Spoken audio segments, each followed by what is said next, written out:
The craziest advice I've ever heard on making money and relationships that I'm gonna withhold my own comments on is we've got this multi-millionaire, I'm not gonna share his name, saying that if you want to make boatloads of money, lots and lots of money, stay single and just get hookers. Because relationships distract you from meeting your goals. And you don't want to be distracted if you want to become rich. I am just joking. I don't want to withhold my comment from that because I'm making the most money I've ever made because of my wife and kid. And so today I want to talk about how my relationship with money changed as I met and married my wife and how it continued to change as I held my son for the first time in my arms about a year ago. And so to help you understand where I come from, I was religiously pursuing FIRE my first few years of work because on the one hand, I knew that if I was going to be a teacher for the rest of my life, I probably wouldn't be making multiple six figures. And so saving became really important to me really early on in my career. And it's also a value that my family instilled in me growing up, saving money. And so I had at least 45% savings rate. There were a few years where I want to say accidentally, but really it's because I didn't think it through, accidentally signed a pre-sale for a condo back in Vancouver. And I had to save up a down payment in like 3 years. Thankfully, the condo got delayed, and so I had actually 4 years to save up the down payment. And so for those 4 years, I didn't have a 45% savings rate. I had like a 70 to 80% savings rate because I knew if I didn't save up enough for the down payment, I was in deep trouble, right? And so I had no friends. I just went home at the end of work every single day, and I stayed home. And I ate cheap delivery every single night because it's really cheap to order delivery in China if you live in a rural area. Anyways, the case in point is I could selfishly save money, which changed when my son came into this world. And so I want you to imagine if we personified money, if money was a person, right? Like I can describe him for you. Like let's say he's like wearing this green suit, and he's this physical manifestation, personification of money itself. Money as a person walks into your living room. How would you feel? If money was a person and came into your room, how would you feel? Well, I can describe how I would feel if I was single, right? I'd be like, hey, I am accumulating more and more of you, yeah? You're increasingly a part of my life in a way that is controllable, that I am confident in. But the moment the sun comes into the picture, like if money were a person and money walked into my living room today, I'd be a little bit nervous. I'd be a little bit anxious. I'd be like thank you for being a part of my life and being increasingly a part of my life. Please don't go, or at least let me know before you have to go away somewhere and not come back. And the reason is because when I was single, I didn't give a damn, right? I wanted financial freedom, so I saved 80%. I didn't need a quality of life because I was living on my own.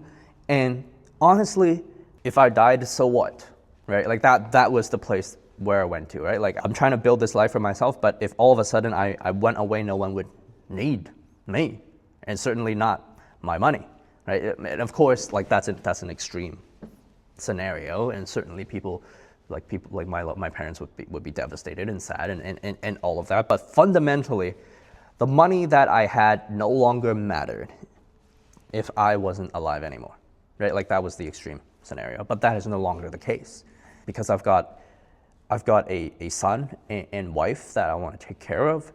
And if I were to cease to exist one day, my final thought before ceasing to exist would be whether or not they are okay for the rest of their lives. And the idea that they are not okay is a scary thought. And so I think when we get married, and especially so when we have kids, there's this deprivation all of a sudden that I get that I need to provide for my family. And I don't know if this is like a male thing, or I'm sure it's not, because in the same way, my wife had a great job, would spend money on LV bags, on Burberry scarves for me, and on this watch. Look at this. This was a gift from my wife to me. I don't know if you see it. It's an Omega watch. Like this was not a cheap watch. But looking back, both of us think that that's not something that we would ever buy anymore because we have a son. So we're both making sacrifices for our son. But to those of you who don't have kids, you'll listen to this and you'll be like, oh my gosh, you're sacrificing your own happiness and your own joy for this baby. I'm so glad that I don't have a kid, right? Like that's what a lot of single people and maybe even married couples think. But you'd be surprised, because I have never been happier sacrificing for my child. There is something about meaning and purpose in life that has to do with serving the other, because that is the feeling of you pursuing a goal or purpose that is bigger than yourself. And that is the way that I feel. When you ask me about how my relationship with money has changed, it's that before, money was this selfish accumulation, right? It was the dragon guarding the mountain of treasure, the hoard. But now, money is a tool for me to give. Money is now more important because it is a resource for me to give and fulfill a bigger purpose outside of myself, to making sure that this little one will grow up in the best environment that I can give him. My relationship with debt has changed, right? Beforehand, I would not get into debt, right? For the love of anything, right? Even if I had a health scare, I would not get into debt, right? Like that, at least that was my perspective. But now I'm like, there's such a clarity on, you know, like if my kid had a medical scare and he needed the money, I would, without a second thought, get into debt and try to help him survive and live, right? And on the one hand, that's scary because debt is scary. But on the other hand, it signifies the importance of money and making it and earning more, right? And it's an inherent motivator. At the very least, it's the reason why I have this YouTube channel and I'm talking about money. I'd be lying if I said I was just purely altruistic and wanted to help people with money. I realize that it's an important topic that we should talk about, and that these conversations are the exact conversations that we need to have if we wanted a more secure financial future.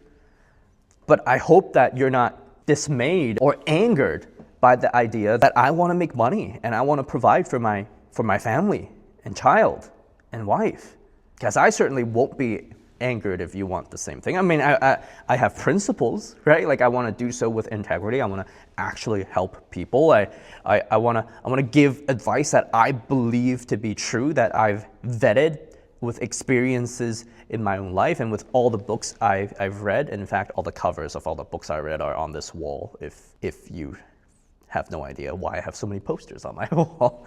But they're for students to see on the kind of person that I am and how I became who I am today. It's through reading these books and life experiences, but I can't post those on the wall, right?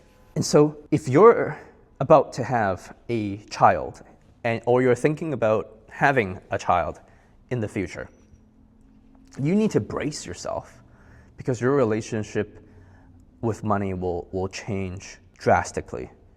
You will minimize yourself and what money will do for you, and you will learn to maximize what money can do for the other. And that's another reason why you want to be very careful on the kind of spouse that you choose. Because if you're the only one who does this in the relationship, it's unsustainable and unhealthy. Because you're the person that gives, and the other party just takes. Like you both have to be on board, right? You both have to love your child.